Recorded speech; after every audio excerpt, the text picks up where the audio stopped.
The high value feminine response when you don't want the same things as your masculine suitor. Stick around, let's talk.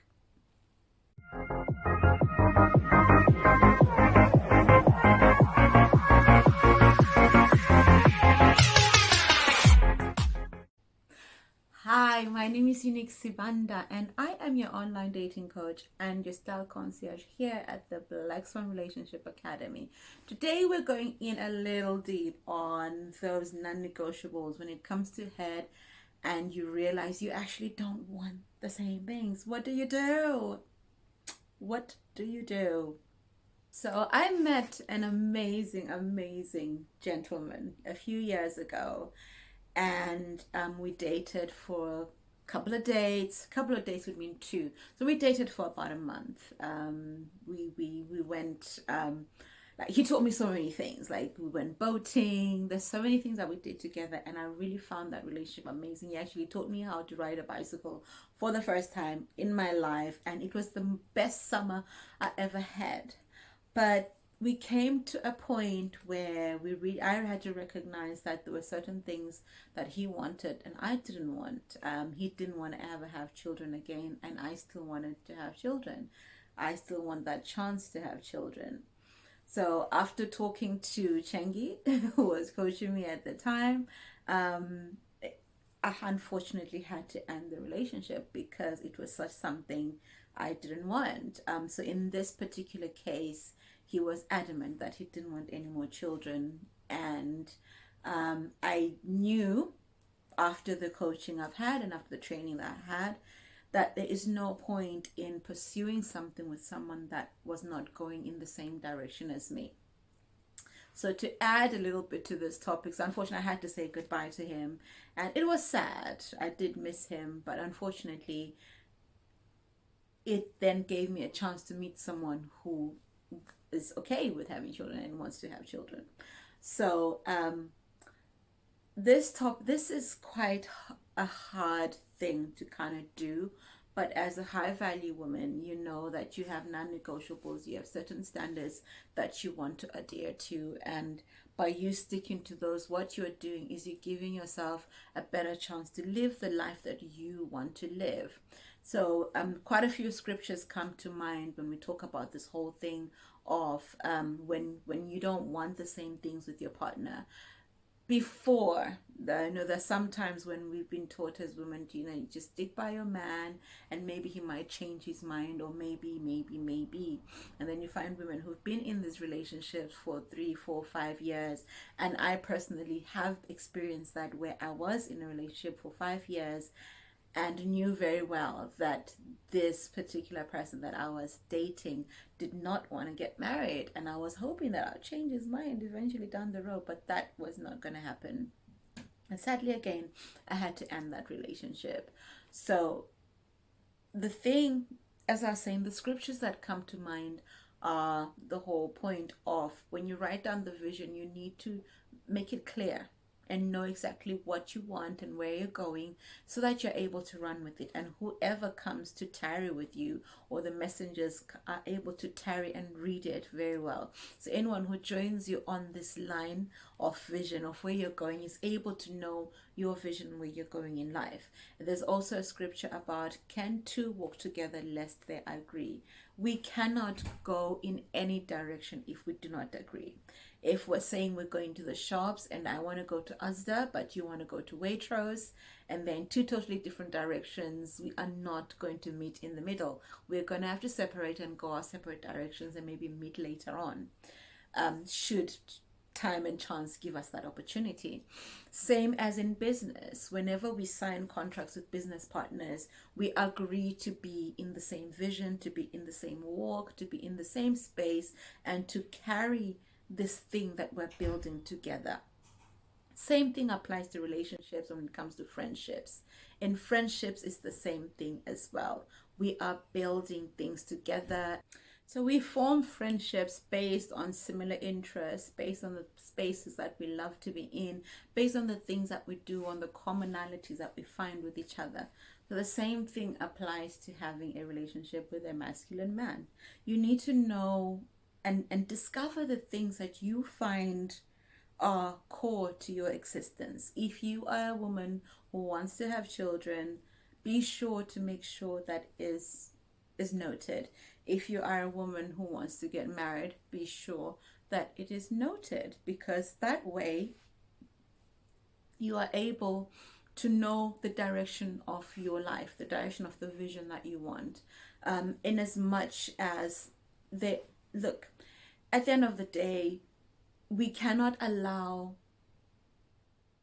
compromise to kill our dreams, because there is compromising too much, and then there's also compromising to accommodate both people. There is space and time and places for where to compromise, but when it comes to a relationship and things like especially when we're talking about whether you want marriage, what kind of relationship you want, whether you want to be in a monogamous relationship, whether you want to be with someone that wants more children, that doesn't want more children, and it is well within your right to not want any more children. We have to stop going by the expectations of the people around us, or the spaces and places that we find ourselves in, to allow ourselves to live our best lives.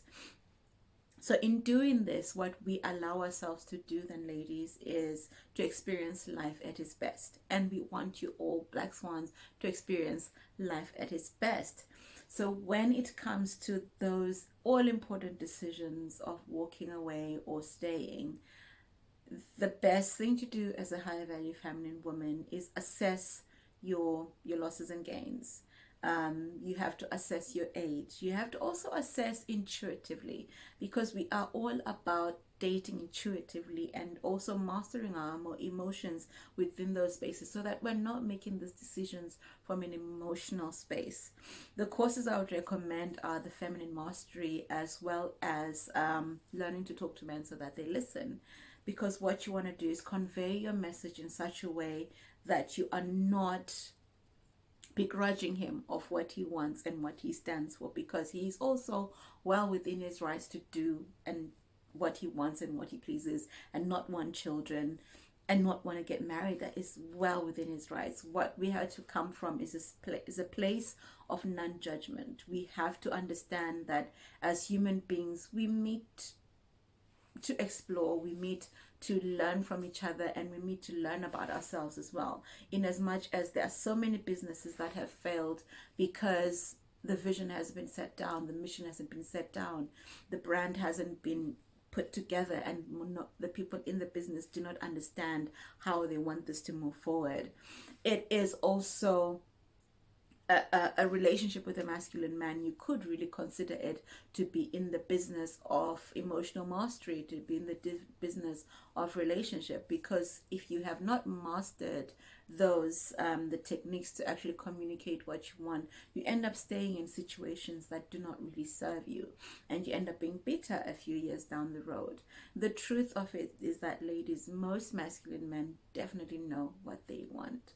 Most masculine men chase after what they want, and not and they normally will not budge, because they have been taught and have been conditioned to always go for what they want and not settle for anything less. So as women, as high value women, we also know what we want, and we state our wants in a loving and non-judgmental way. So the best answer to all of this is always respectfully decline offers that you know don't suit you.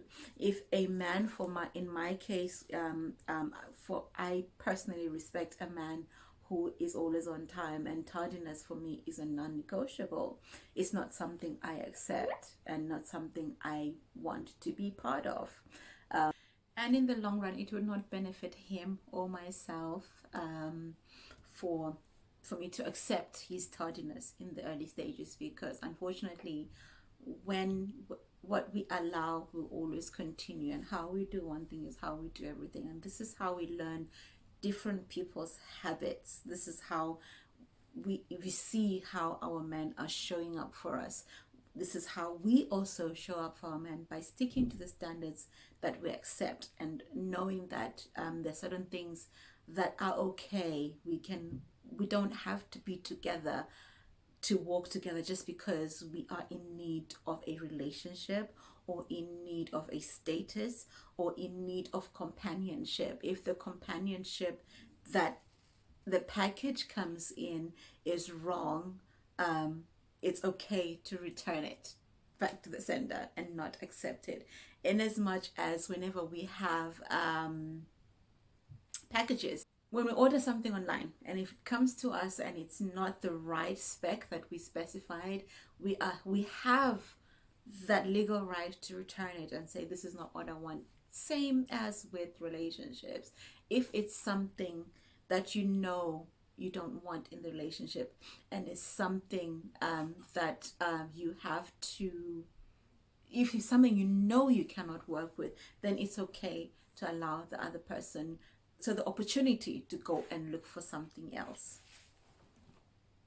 I guess with that said, it's important for me to kind of step back a little bit, because when we get to that place where we are now in a relationship, we need to understand ourselves before we even get there. We need to understand the needs that we need met in relationships. We need to understand our core needs. We need to understand our non-negotiables. We also need to understand our desires. And we get those answers to those questions by doing the inner work that is required. At Black Swan Relationship Academy, we offer you the Soulmate attraction system, which really is a course, 7-week course or 12 weeks, depending on which level you go for, that allows you to literally nitpick your own life and decide which things really stand out for you, which things make you the best version of yourself in a relationship. So now when you do this with a coach, we are able to go even deeper and do a little bit more work on what you really need, so much so that you'll find all those things that you thought were attractive, and you start to understand the reasoning why you have the needs that you have, and also accepting that if somebody else can't meet those needs, there is someone out there in the world who will be more than happy to meet them.